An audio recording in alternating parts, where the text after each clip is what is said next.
So wow, you may be thinking, processed food is deadly. What exactly is wrong with processed food? Processed food has a lot of things wrong with it. Let's take a closer look.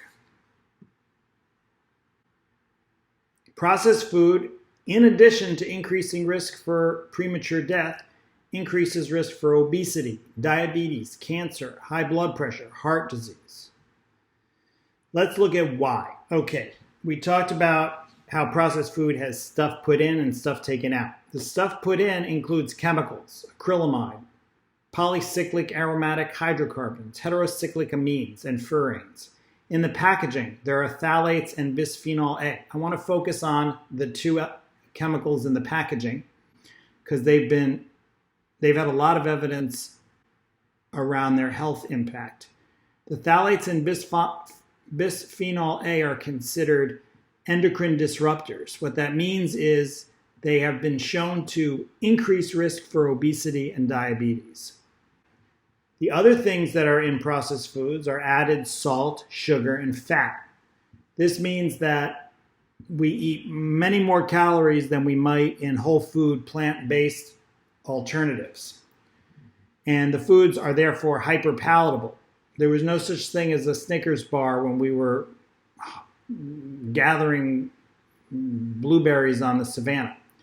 And it's hard for us to avoid overconsumption when food has been adulterated by salt, sugar, and fat. We are programmed to go hog wild on those sorts of foods because we're preparing for some famine that's going to happen in our prehistoric past. But now in the US, there is no famine coming. It's just feasting day in and day out. And the added salt, sugar, and fat contribute to our ever-growing waistline. There's also stuff that should be in food that's not in processed food. We're talking about fiber. We already described in other sections the value of fiber. Fiber helps with the feeling of fullness after meals so we don't overeat. It helps to minimize the spikes in blood sugar after meals. It helps to reduce cholesterol by binding to bile acids in the colon. It helps remove potential cancer-causing elements in our gastrointestinal tract and passing them out as stool. But processed foods don't have the benefit of fiber because fiber has largely been removed.